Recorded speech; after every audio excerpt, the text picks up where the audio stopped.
Following on from the first of the 4 pillars of emotional intelligence that I work with in my workplace training, I wanted to talk about pillar number 2. So pillar number 1 was self-awareness, which we discussed checking in with and understanding your triggers and understanding how you react and just being generally more self-aware of these things. And pillar number 2 is self-management, which is basically how you show up in that.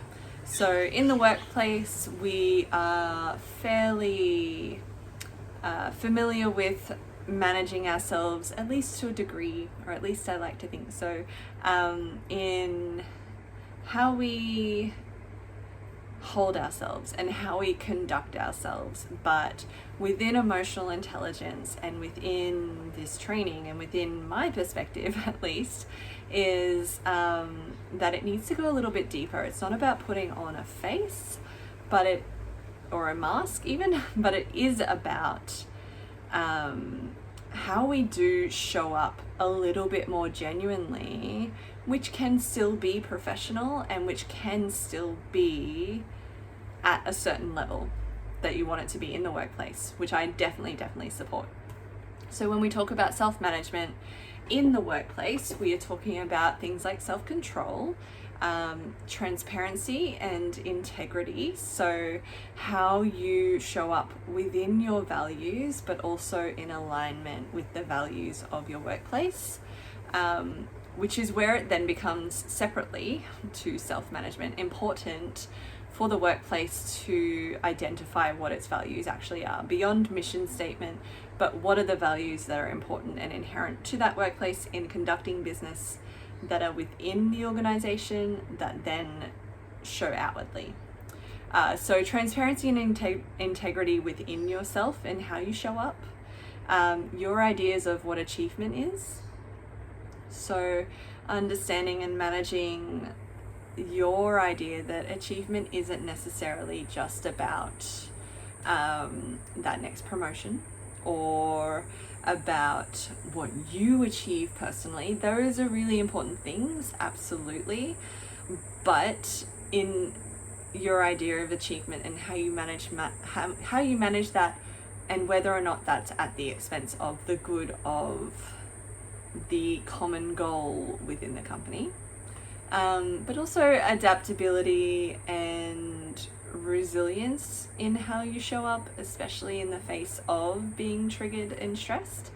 And this is really important. These 2 last things, so achievement and adaptability and resilience, are really important because they're not just stuck to workplace ideals, right? These are your sense of achievement in any area, but also at what expense, and is there a common goal, or what are you contributing? So that's where the emotional intelligence comes in. It becomes less singular focus because we are talking to you directly and your behaviors and your mindset and your attitude and all of that.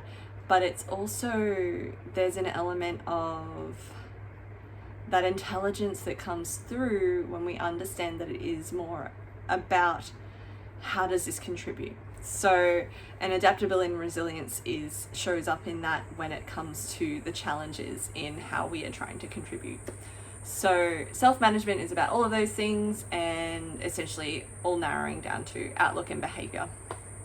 And it's not about getting people to become cookie cutter versions of whatever the company or whatever else you think it should be or who thinks it should be, but it is about getting this awareness of how we want to, as individuals, show up in our environments and what that then requires. Because sometimes, and this can be the challenging bit to look at it, is sometimes it can be challenged, like it can be a little bit of that bitter pill to swallow, or that it can feel confronting to go, oh, I've been showing up in this particular way and that's actually not aligned with my values, or I show up like this when I'm triggered and that's not aligned with my values or how I want to show up.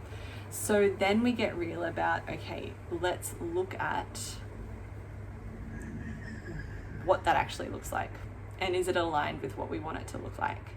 So self-management there is really key to how we cultivate more emotional intelligence. All of these are key really, but once we build on self-awareness, self-management, what we actually do about it is what makes the difference. So we can be aware of our shit as much as we like, but if we don't do anything with it, if we don't choose to learn or grow from it, if we don't be a little more proactive with it, if we just go, oh yeah, I show up this way when I'm stressed, okay cool, like that's just the way I am, then we don't grow and we don't contribute and we don't receive in return from that. Like there's no benefit for us because we stay stuck playing small. So when I talk about self-management in regards to emotional intelligence, it is very much about you, but it then it starts to bring it into how you want to show up in your world, in your life, and in your experience of life. And it's not so much about how other people can experience you, but it's about how you can then experience you. And that is really super important. So, consider that in how you show up in life, and consider how there may be areas that you have maybe become complacent or could look at a little more of what else can I do differently, or how can I bring how I show up into a little bit more alignment with how I want to show up. And know that it can be fun as much as it can be challenging, as much as it can be daunting or sometimes just hard work, but there is so much reward to come out of it.